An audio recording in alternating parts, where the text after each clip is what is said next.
Olá pessoal, paz do Senhor, espero que todos estejam bem. Nós estamos bem também, graças a Deus, na correria, não é? Do dia a dia, mas Deus tem tido graça e misericórdia de nós. Hoje nós vamos estudar a segunda aula da matéria de Teologia do Novo Testamento. Nós já vimos na primeira aula quão importante é essa matéria. Eu espero que vocês tenham lido o conteúdo da primeira parte, se bem que é tão pouquinho, né, que deu para ler tudo já. E essa segunda parte nós vamos tratar da teologia de João, né, a teologia joanina e a teologia de Paulo, teologia paulina. Nós estudamos a dos evangelhos sinóticos na primeira parte, nós vimos o conceito, definição, natureza, né? E estudamos até Lucas, incluindo Atos, que é também da mesma autoria. E hoje nós veremos a joanina e a paulina, que são, teologicamente, de maiores complexidades, vamos dizer assim, ou talvez nem complexo, porque vocês perceberam que a matéria ela não é complexa, é uma matéria até fácil e muito gostosa de estudar, da vontade de se aprofundar no estudo. Mas a teologia de João e de Paulo são essenciais para o nosso desenvolvimento do estudo. João, o Evangelho de João, é diferente dos evangelhos sinóticos, justamente porque tem essa carga teológica mais ampla do que os evangelhos sinóticos, né, que são bastante históricos. João, o apóstolo João, já tem um peso teológico maior, conforme nós vamos ver hoje. E inclusive, depois nas suas cartas, não é? E Apocalipse, tá? Paulo, não tem como, nós estamos num terceiro ano de teologia, evidentemente vocês sabem muito bem que Paulo, o apóstolo Paulo, foi o maior teólogo já existente. Então nós vamos estudar aqui um resuminho do resumo, do conteúdo teológico das epístolas de Paulo, ok?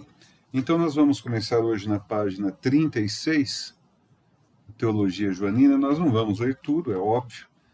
Nós vamos dar os pontos mais importantes, conforme é o nosso costume, né? Não dá também para se aprofundar tanto nesse formato. Eu espero que depois vocês leiam só a respeito, por exemplo, do Logos, que nós já tratamos disso em outras matérias, né, anteriormente. Só a respeito do Logos tem livros escritos. Quando o apóstolo ele trata da cristologia, né, e usa o conceito filosófico do Logos. Então, ele usa a filosofia, conforme nós já tratamos até naquela matéria de introdução à filosofia, ele usa a filosofia, então, vigente, conhecida de todo o mundo daquela época, né, que era grandemente influenciado pela cultura grega. Ele usa essa filosofia para mostrar que Jesus Cristo é Deus. Né? Então, é uma coisa linda, realmente vem confirmar os nossos corações e até a nossa razão mesmo, que a palavra é divinamente inspirada, o Espírito Santo usou esses homens para escrever, para se revelar a nós, para a nossa instrução, não é? Para o nosso progresso, para que a gente possa viver em temor, santidade, de maneira que agrade a Ele. Tá? Então vamos lá, olha só. Teologia Joanina na página 36. O Evangelho de João é bem distinto dos sinóticos, ele não tem tanta preocupação em narrar os fatos, mas em interpretar. Tem um caráter interpretativo, um estilo literário e vocabulários próprios, com uso de termos novos, que não, né, nós não vemos nos sinóticos, como o Verbo, como o Consolador. Ele não é histórico, como eu já adiantei, ele é mais teológico. Ele tem uma abordagem abrangente e filosófica. Algumas expressões tão comuns no sinótico, como reino, demônios, povo, poder, compaixão, oração, pregar, arrependimento, publicano, saduceu, não aparece uma única vez em João. O verbo crer é o termo-chave empregado no Evangelho de João, 98 vezes. Ao contrário dos sinóticos que enfatizaram o ministério de Jesus na Galiléia, ele dá ênfase ao ministério de Jesus em Jerusalém. Então vejam que não há nada acidental aí, não é? É tudo planejado, não tem coincidência, né? Ele registra 3, talvez 4, enquanto os sinóticos relatam apenas uma Páscoa. O uso do termo sinal é preferido, né, do que milagre. Os sinais ratificam, confirmam que Jesus é Deus. E ele é muito caracterizado por isso, por antíteses. Nós vamos ver isso um pouquinho mais para frente, como característica própria da teologia joanina, que é o dualismo. Tá? Então ele faz uma antítese, ele usa isso como figura de linguagem, às vezes de forma literal. Ele trata de vida e morte, um contrapondo sempre o outro. Vida e morte, luz e trevas, carne e espírito, e assim por diante. Sempre fazendo esse dualismo, tá? Não é um dualismo metafísico, veja só, mas moral, tá? Não há registro sobre o nascimento e crescimento de Jesus e as parábolas são omitidas. Olha só, tem um quadro comparativo aqui, logo em seguida, mostrando as diferenças entre os sinóticos e o Evangelho de João. Geográficas, a ênfase de apresentação de Jesus, a natureza de Jesus. Os sinóticos mostram o Filho do Homem, o Messias prometido, e João mostra o Filho de Deus, o Verbo encarnado. Aleluia. O conteúdo literário, os ensinos, tá? Nos ensinos, ele dá mais ênfase nos ensinos, né? Com mais profundidade, enquanto os sinóticos são mais breves, tanto que os sinóticos usam parábolas e o Evangelho de João não tem. A cronologia e assim por diante. Vejam só, isso é importante, grifem aí. Cristologia em João é um tema central. Então, qual é o tema central do Evangelho de João? Cristo, tá? A cristologia é um tema central no Evangelho de João. Há muitos, não só no Evangelho, né, mas na teologia joanina.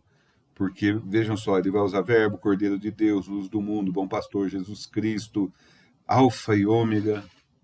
O título Eu Sou aparece 7 vezes. O nome Jesus aparece 237 vezes. É um número maior do que qualquer outro livro.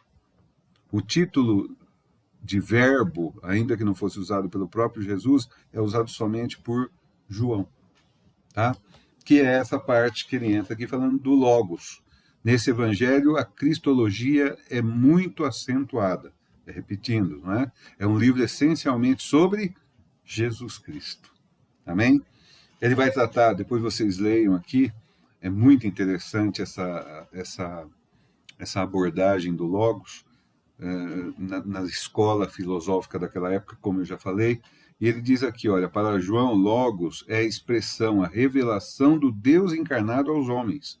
A pré-existência do Logos é afirmada por João na introdução e confirmada por Jesus, quando ele afirma, antes que Abraão existisse, eu sou.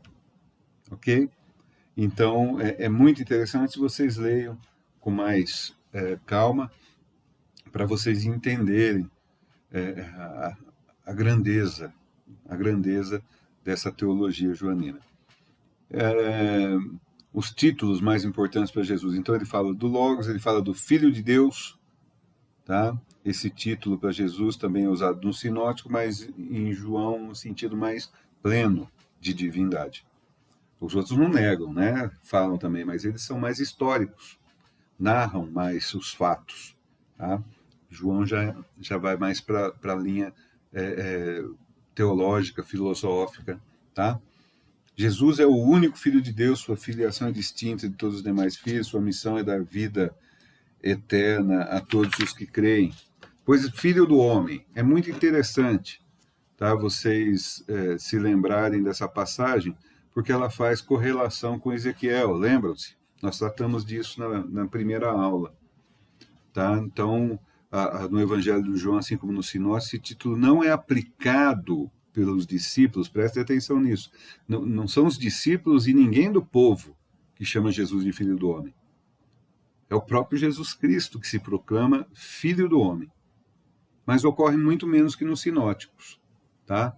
Mas olha que interessante, o título Filho do Homem pode ser entendido em 3 aspectos: sua obra entre os homens, sua humilhação e morte, e sua vinda e glória. Em seu diálogo com Natanael, ele diz: vereis os céus abertos e os anjos de Deus subindo e descendo sobre o Filho do Homem. Tá? Ele diz que o Filho do Homem será levantado, e assim por diante. Ok? Então, é bastante interessante. Cristo, no propósito do Evangelho, já afirma que escreveu para que creiamos que Jesus é o Cristo. E lá embaixo, ele trata no item 5 do eu sou. Há várias ocorrências do eu sou, sem que haja um adjetivo. Por exemplo, ele convida seus ouvintes a crer que eu sou. É muito interessante. E se você se lembrar de qual é a palavra para ser ou eu sou em hebraico, então você entende que aqui Jesus está afirmando que ele é Deus.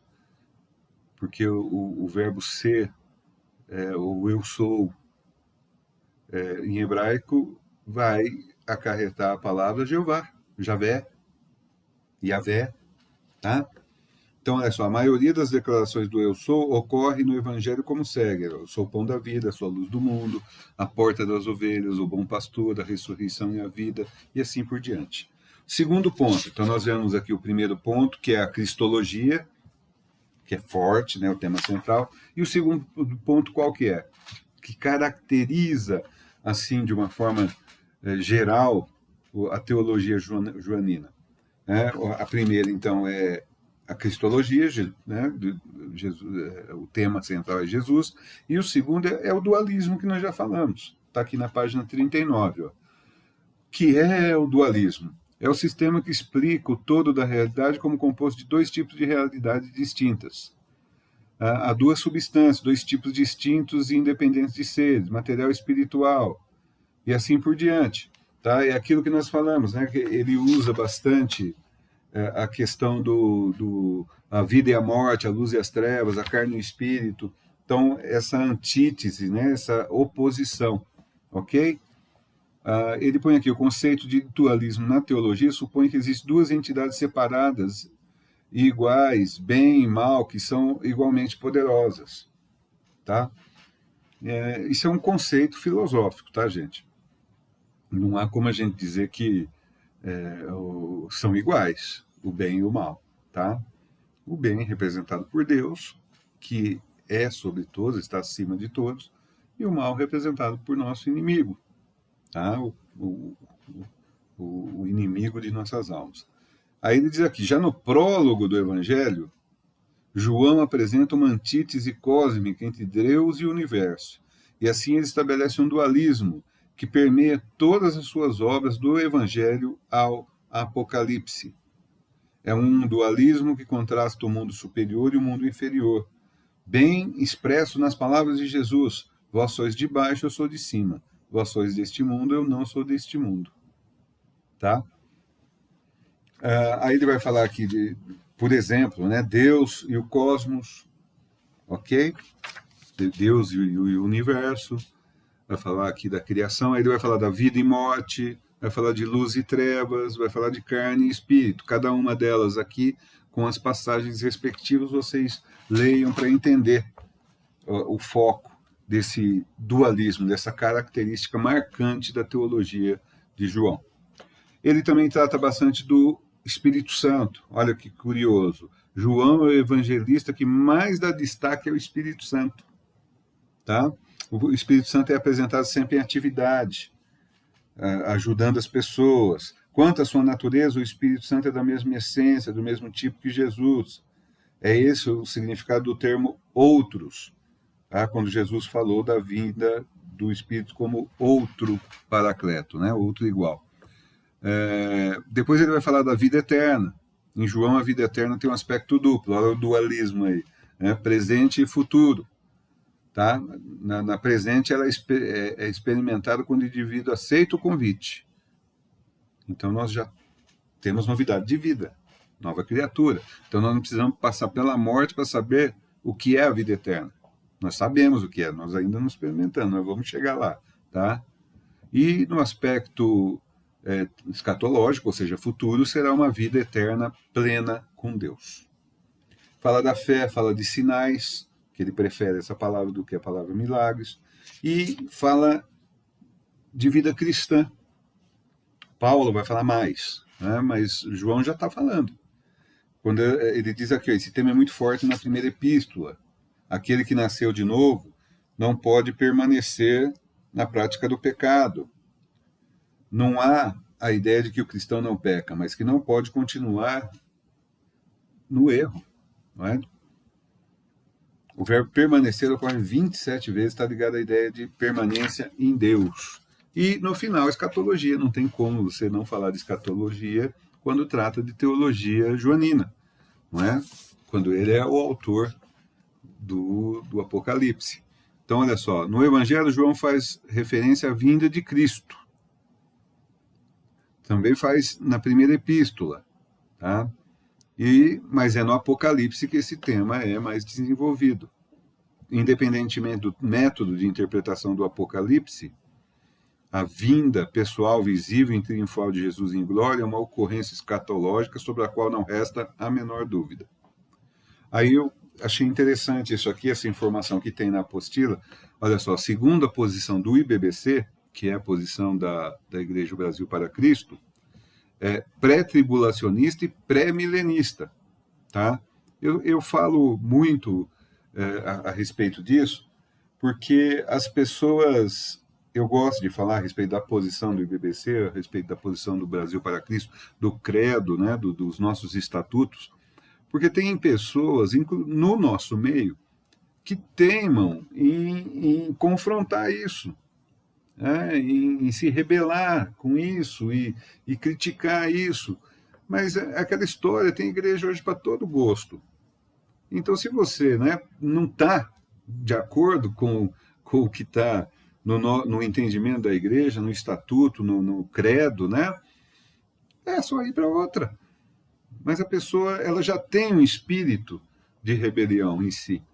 Então, ela tem que ficar ali, que é para causar contenda, para causar desunião, para confrontar, não é? Para servir de pedra de tropeço. Então, nunca faça isso, irmão. Tá? Nunca faça isso, porque não é isso, não é essa a vontade de Deus para a sua igreja. Então, segundo a posição do IBBC, quanto aos eventos escatológicos, no Apocalipse, a manifestação de Jesus será precedida por alguns sinais, aí entra aqui os 7 selos, 7 trombetas, 7 flagelos, pelo anticristo. Após esses últimos acontecimentos, Cristo derrotará o anticristo, o falso profeta e os aliados. Aprisionará o diabo por 1000 anos. Haverá a ressurreição dos justos e dos injustos. Depois do milênio. O estabelecimento do milênio, a soltura de Satanás e seu destino eterno. A ressurreição e julgamento final dos ímpios e seu destino. E o estabelecimento do novo céu e da nova terra. Ok? Então vejam que é uma sequência lógica. Ele está apontando aqui os capítulos e os versículos de Apocalipse. É uma sequência lógica do que é o entendimento escatológico da igreja. No final desse livro há uma declaração de Jesus registrada por João. O Espírito e a noiva dizem, vem, aquele que ouve, diga, vem, aquele que tem sede, venha, e quem quiser receba de graça a água da vida. Amém? Aleluia. Tem aqui uma recapitulação, né? Lacuna, e aí nós já entramos na teologia paulina. Vejam vocês que isso é tudo muito resumido, né? mas dá uma dimensão, uma noção bastante clara da posição teológica e da contribuição teológica para o desenvolvimento da igreja, quando Deus usa como instrumentos esses irmãos, esses apóstolos. Teologia paulina, né? Eu creio também que falar do apóstolo Paulo é bastante fácil, porque todo mundo conhece, né? Então, olha só, ele é autor de 13 dos 27 livros do Novo Testamento. Então, ele é o maior teólogo e pensador da igreja primitiva. É o único dos autores dos escritos do Novo Testamento de cuja pessoa e história temos informações detalhadas. Aí ele vai falar aqui da formação de Paulo, todo mundo já conhece, vai falar das cartas de que ele é autor, não são um tratado de teologia sistemática, não é por assunto. Elas foram produzidas por circunstâncias e ocasiões vividas pelas igrejas destinatárias. Então ali ele ia dando a doutrina, tá?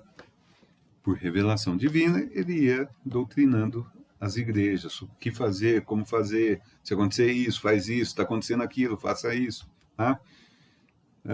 Então, olha aqui, ele acrescenta que no mundo antigo as cartas particulares eram utilizadas como meio de comunicação, e olha só, os escritores e filósofos faziam uso de cartas que continham em média 250 palavras. A média das cartas de Paulo chegava a aproximadamente 1.300 palavras. Tá? Então, ele até cita um autor aqui que diz que Paulo foi o inventor de uma nova forma literária, a epístola, porque era uma carta muito mais prolongada, né, do que o costume daquela época.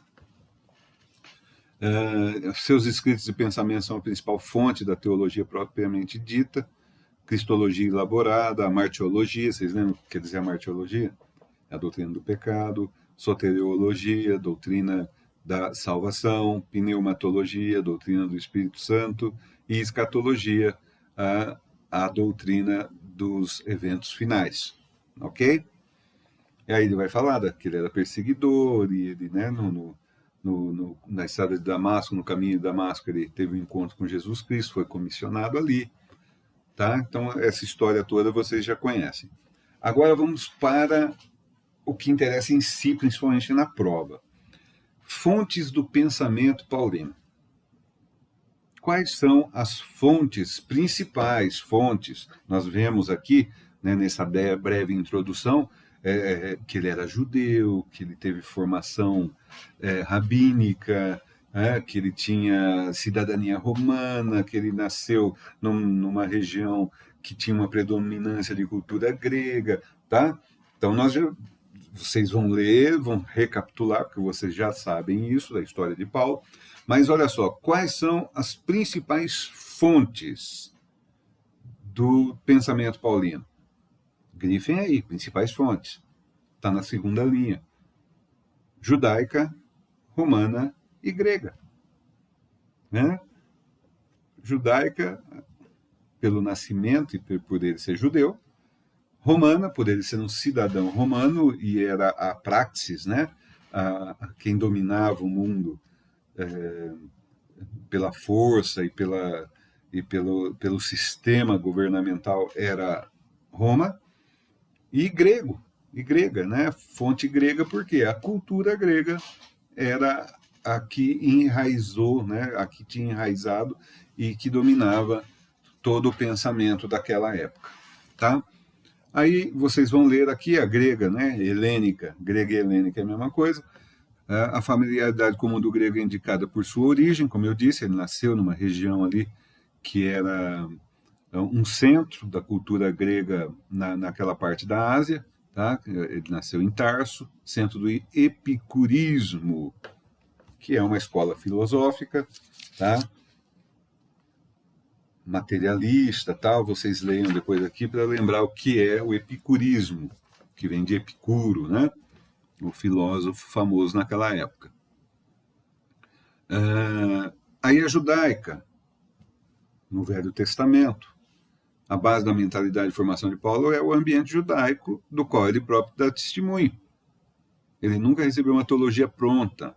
Tá? Ele recebeu a teologia que ele nos traz, como eu disse já mais de uma vez, é vinda do próprio Senhor. Ela é divinamente inspirada, por isso ele escreveu. As coisas que foram escritas para o nosso proveito, para o nosso ensino, foram escritas. Não é? Deus revelou a nós através dos nossos irmãos que escreveram. E ele era judeu, e todo judeu recebe uma instrução bastante dedicada acerca do Velho Testamento, que nós chamamos de Velho Testamento, da Antiga Aliança.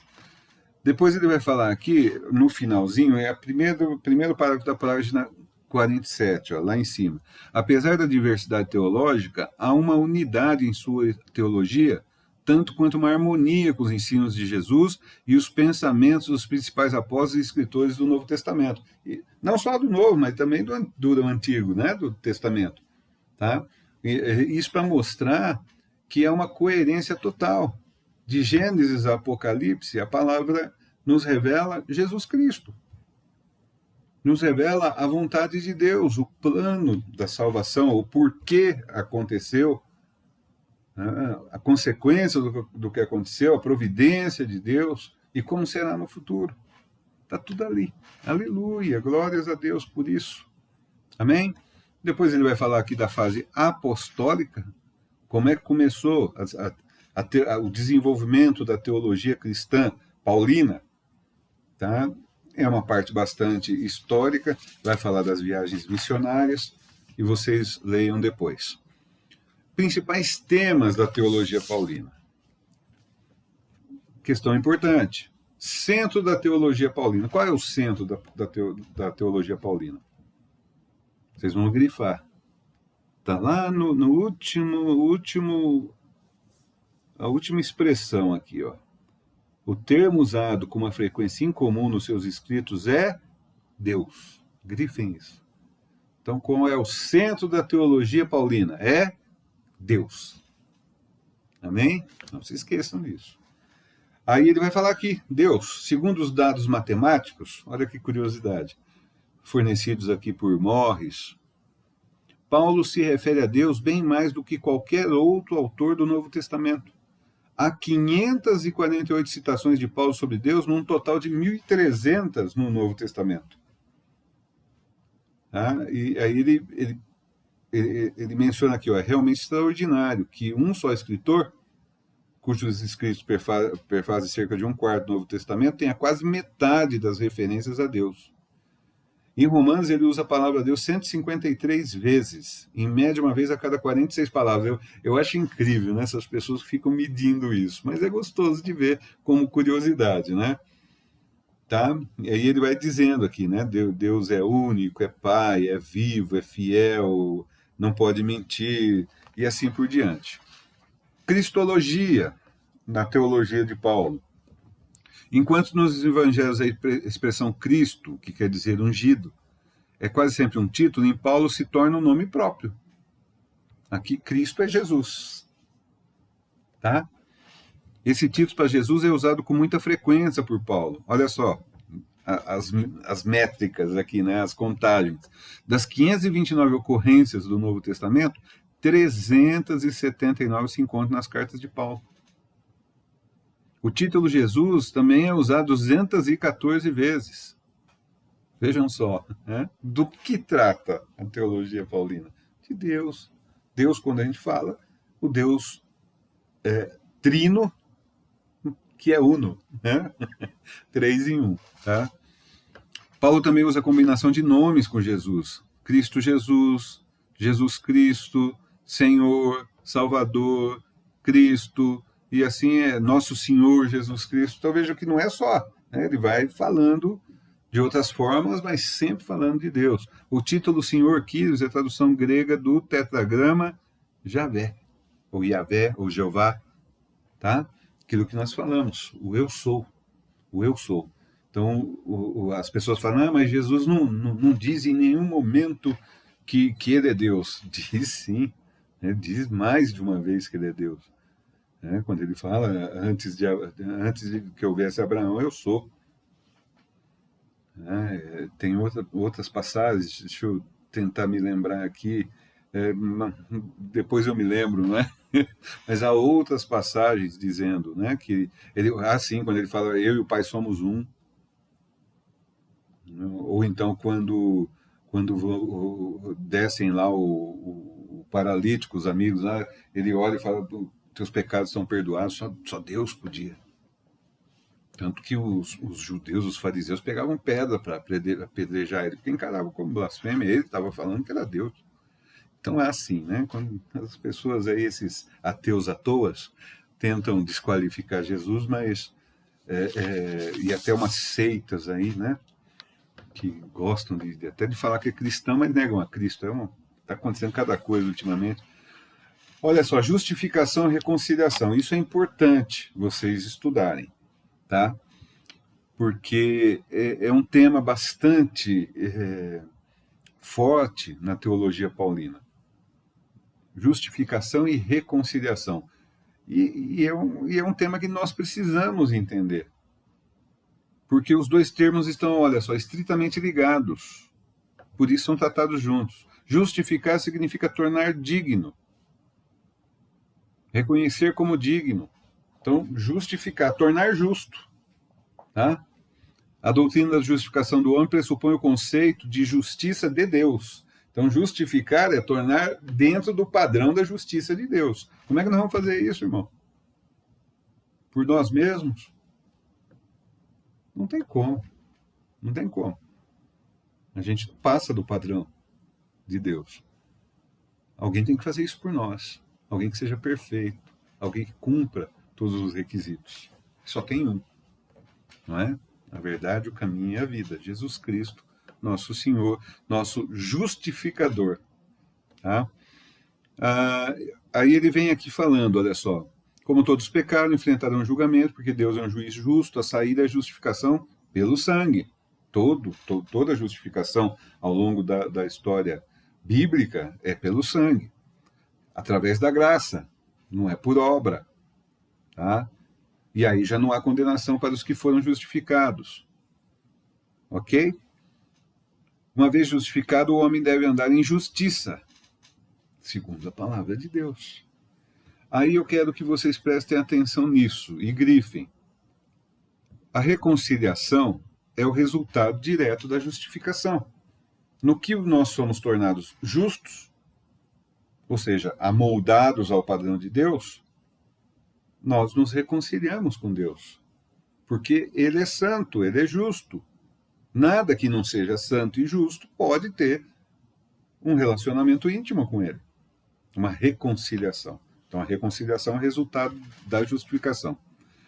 Enquanto a justificação é a absolvição do pecador, a reconciliação é a restauração do homem justificado ao relacionamento com Deus. O pecado rompeu o relacionamento do homem com Deus. E pela justificação, esse relacionamento é restaurado novamente. Então, vocês devem grifar isso, tá? Esse parágrafo aqui vocês grifem. Porque se te perguntarem para você definir justificação e reconciliação, está aqui. Tá? Então, reconciliação é resultado direto da justificação. Enquanto a justificação é a absolvição, a reconciliação é a restauração do homem ao relacionamento com Deus. Tá? Aí ele vai falar da nova vida em Cristo, nova criatura, né? Aí ele vai falar da vida cristã, lembra que eu falei na teologia joanina? A doutrina da igreja, teologicamente, na sua maior parte, vem da teologia paulina, das epístolas. Né? O Romanos é a maior carta teológica que tem. Então ele vai falar aqui, ó, é o aspecto ético da nova vida. É a conduta prática da nova criatura. É uma vida de santidade e obediência. A vida cristã é um processo paulatino de transformação que ocorre através da renovação contínua da mente, deve ser desenvolvida com temor e tremor. A mente deve ser ocupada com bons pensamentos, as coisas do alto devem ser buscadas, e assim por diante. A salvação iniciada por Deus, que será completada por Ele, deve ser desenvolvida pelo crente numa ação em conjunto com Deus, deve ser caracterizada pelas virtudes que são o fruto do Espírito. Olha que resumo, né? Que resumo brilhante que a apostila fez da doutrina da vida cristã com base na teologia paulina. Tá? É interessante você notar que, olha só, a salvação iniciada por Deus e será completada por Deus, mas ela é desenvolvida por nós. Por isso que você vai encontrar passagem do apóstolo Paulo falando, né, que a gente pode cair sim da graça. Tem gente que fala que não é? Nós temos aí gente que fala, olha, você já foi escolhido, não importa, você não perde mais. Mas não é isso que a teologia paulina nos mostra. Ele fala em cair da graça, receber a graça em vão. O que será isso, então? Se você recebeu a graça, você foi salvo. E aí você joga no lixo. Mas como assim? Então você vai tirar a soberania de Deus? Vai dizer que Deus... Não, meu irmão, não é isso. Não é isso. Tá?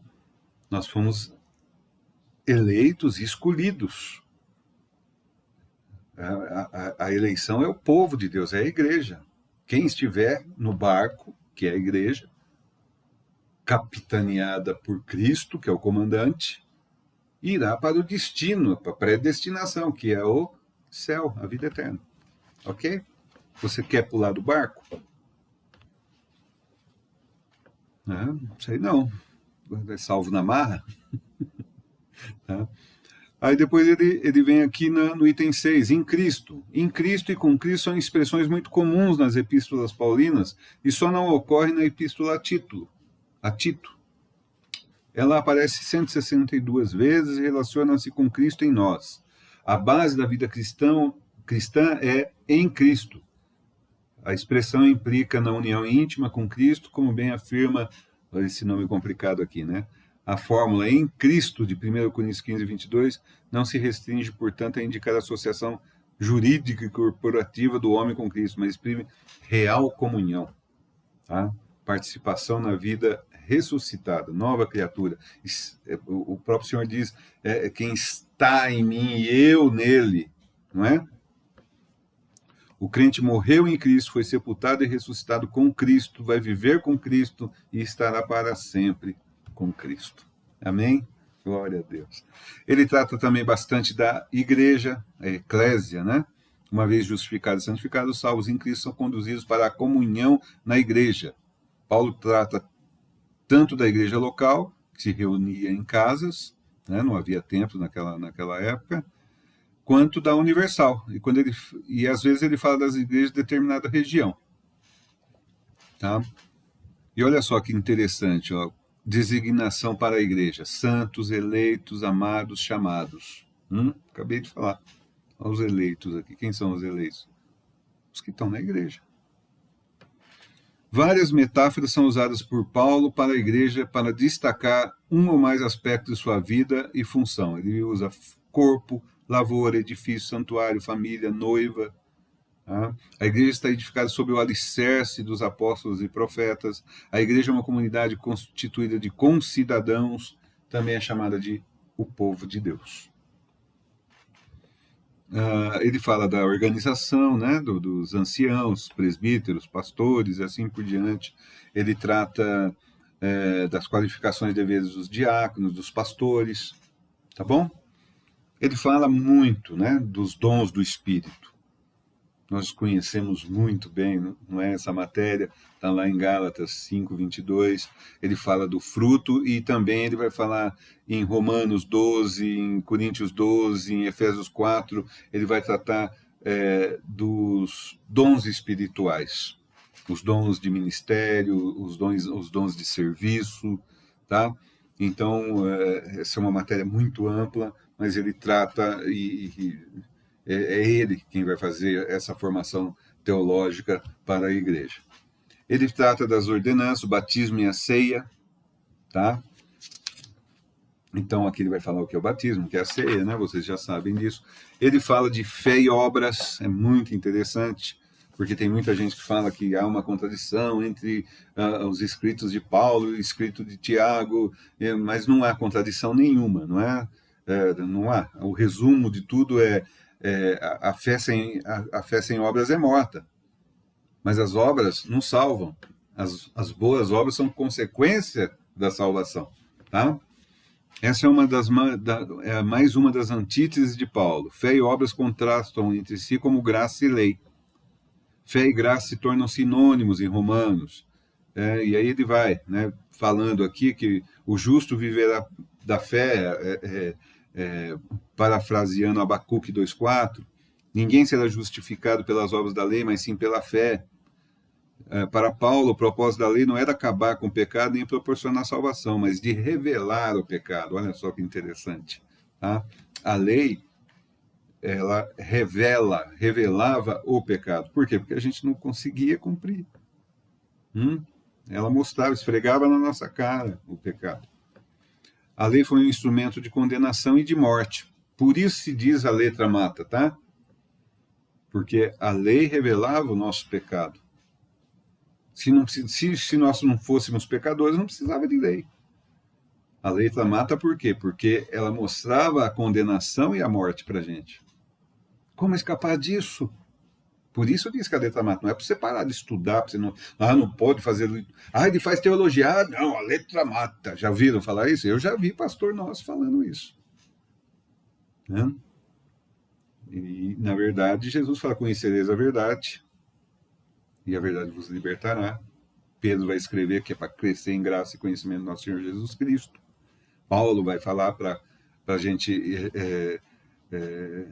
conferir tudo com a palavra, estudar a palavra para não ser enganado, não é? Tem cuidado de ti e da doutrina, tá? Então, é isso que ele quer dizer. A lei era um instrumento de condenação e de morte. Aí ele vai falar aqui, a lei serviu também para nos levar a Cristo, a fim de que fôssemos justificados por fé. Cristo é o cumprimento da lei para a justificação de todo aquele que nele crê. Está em Romanos 10:4.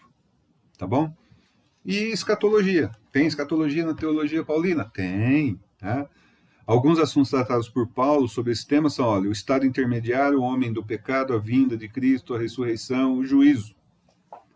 Estado intermediário, como assim, hein? A gente vai ficar onde? Como é que eles chamam? No purgatório? Nós não ficamos no purgatório. Não tem purgatório na Bíblia. Tá? Mas olha só, o estado intermediário é fundamentado basicamente num texto de difícil interpretação, que está em 2 Coríntios 5. Mas o que acontece entre a morte e a ressurreição tem um fundamento melhor em Filipenses 23. E o que está de acordo com as palavras de Jesus ao ladrão, lá na cruz. Paulo diz assim: desejo partir e estar com Cristo, o que é muito melhor. Ele fala, né, descreve a morte como dormir, mas não quer dizer que nós estamos dormindo lá no túmulo, não, tá? Porque outro dia eu ouvi um pastor falando isso. Não, nós estamos lá dormindo, esperando a ressurreição. Não, nós não estamos dormindo, não. O corpo vai virar pó. E a alma não está lá, nem o espírito. O espírito volta a Deus. E a alma está onde? Está aqui. Desejo partir e estar com Cristo, o que é muito melhor. E ele diz para o ladrão: ainda hoje estará comigo no paraíso. Tá? Então, o estado intermediário é lá. É lá. Antes era no seio do Abraão, que é lá para os judeus. Para nós é o paraíso com Cristo, até que tudo se cumpra. Tá? A vinda de Cristo será precedida pela manifestação do homem da iniquidade, que é chamado de a besta em Apocalipse. A apostasia será característica nessa ocasião. Já está, né, acontecendo. A vinda de Cristo será num abrir e fechar de olhos. Esses dias eu comentei isso. Não me lembro nem onde foi que eu comentei isso. Foi na aula da semana passada para a classe de adolescentes. Que eles perguntam: não, mas vai dar tempo? Não vai dar tempo. Não vai dar tempo. Né? É como um abrir e fechar, é piscar. Vou me arrepender, ali vai dar tempo. Não dá tempo. Não dá tempo. Tá? Então, é hoje. Resolva, reconcilia, arrependa-se, peça perdão, hoje, agora, porque você não sabe o que vai acontecer daqui a alguns segundos, Ele fala de vinda, de manifestação, de revelação. Então, tem o grego aqui, né? A parousia, epifania, o apocalipse, tá? São as diferenças. Isso aqui é bem teológico mesmo, bem uma parte de pedagógica da teologia, né? Então, parousia é a vinda pessoal de Cristo, visível. A epifania é a visibilidade do retorno. E o Apocalipse é a vinda de Cristo em glória, tá? A ressurreição aqui, não é Cristo quem revelará algo, mas ele próprio será revelado. Nós o veremos, né? Nós o veremos. A ressurreição dos justos ocorrerá imediatamente após a vinda de Cristo. Os mortos em Cristo ressuscitarão incorruptíveis, os crentes receberão o corpo incorruptível e seremos arrebatados nas nuvens para o encontro com o Senhor. No final haverá o julgamento dos ímpios também. O cristão comparece perante o tribunal de Cristo para serem galardoados de acordo com as suas obras. E os ímpios perante o grande trono branco, para que seja feita a leitura da sua condenação. Tudo bem? Ok? Espero que vocês tenham feito as anotações. Nós vamos até aqui, tem uma recapitulação aqui na página 53, e na terceira parte, na semana que vem, nós vamos tratar da teologia das epístolas gerais. Tá? Muito interessante também, vocês vão gostar. É uma matéria muito gostosa, né? de estudar, de ler. A gente faz a apresentação da lição, da aula, de uma forma genérica, tentando pegar os pontos mais obscuros, né? Mas vocês leiam tudo, grifem, tá? E se tiverem dúvidas, entre em contato, joga no grupo para discussão, ou então manda mensagem para mim e a gente conversa a respeito. Não quero que vocês tenham dúvida de nada disso. Eu quero que vocês dominem isso, porque depois vocês vão multiplicar esse conhecimento para abençoar os nossos irmãos e irmãs. Amém? Espero que seja proveitoso para vocês e prazeroso, né, como é para mim. Eu pego isso aqui para reler, para estudar, e sempre vem esse sentimento, essa satisfação, essa alegria imensa de ver que Deus tem o controle de tudo e que Ele nos ama de uma forma que só pode encher, né, o nosso coração de alegria. Senhor meu Deus, nós glorificamos o Teu nome, Te bendizemos, Te louvamos e rendemos graças a Ti por tudo, Senhor, que tens nos proporcionado, por esse conhecimento que estamos adquirindo, que nos mostra o Teu amor, Senhor, a Tua providência, a Tua soberania, a Tua bondade, Senhor, é tremendo. Nós somos gratos a Ti. Vê, Senhor, sinceridade no nosso coração quando dizemos que nós Te amamos e somos gratos a Ti. Abençoa, Senhor, a cada um e que nós possamos, Senhor, aplicar isso que estamos aprendendo, multiplicando para o proveito e edificação da igreja e, principalmente, Senhor, praticando para que a gente tenha uma vida agradável diante de Ti. Nós pedimos a Ti, Senhor, as Tuas bênçãos, a Tua presença, em nome de Jesus Cristo. Fiquem todos na paz do Senhor Jesus Cristo. Deus lhes abençoe.